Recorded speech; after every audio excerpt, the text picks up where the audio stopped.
Daron, daronne, bienvenue dans la Madeleine du Graal. Aujourd'hui, on plonge dans un objet qui a marqué nos années d'école et nos week-ends pluvieux, le livre-jeu. Ou, comme on l'appelait aussi, le livre dont vous êtes le héros. Ce bruissement de pages qu'on feuillette frénétiquement à la recherche du paragraphe 137, ah, mes amis, c'est le son de l'aventure. Ces livres, pas comme les autres, qui nous transformaient en chevaliers, en astronautes ou en détectives. Apparus dans les années 80, mais ayant connu leur âge d'or dans les années 90, ces ouvrages révolutionnaires nous proposaient de ne pas lire l'histoire de façon linéaire, mais de faire des choix qui influençaient le déroulement du récit.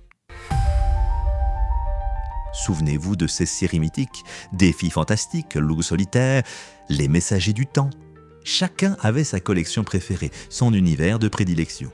On les échangeait à l'école, on se vantait d'avoir découvert la fin secrète que personne n'avait trouvée. Ces livres nous ont appris la conséquence de nos choix, bien avant les jeux vidéo à embranchements multiples.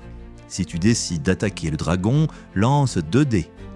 Oh non, un 3, tu es mort. Avouons-le, on trichait tous. Qui n'a jamais gardé son doigt à la page précédente pour pouvoir revenir en arrière si le choix s'avérait fatal?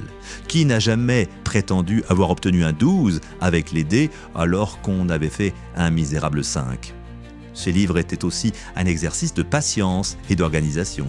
Il fallait tenir sa feuille d'aventure à jour, noter ses objets, ses points de vie, ses indices. Une véritable initiation à la gestion de projet.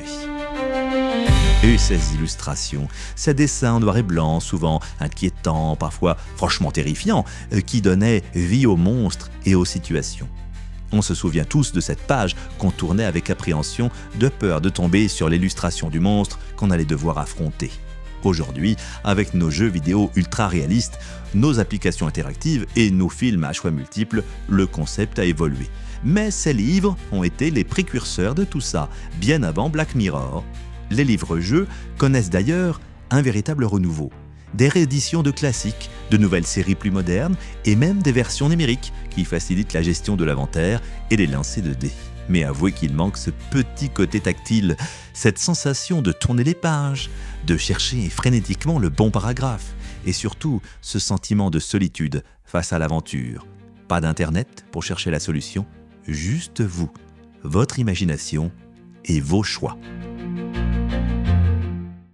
Alors, la prochaine fois que vous jouerez à un jeu vidéo avec des choix narratifs, ayez une pensée émue pour ces livres pionniers qui nous ont appris que dans toute bonne histoire, le véritable héros, c'est le lecteur.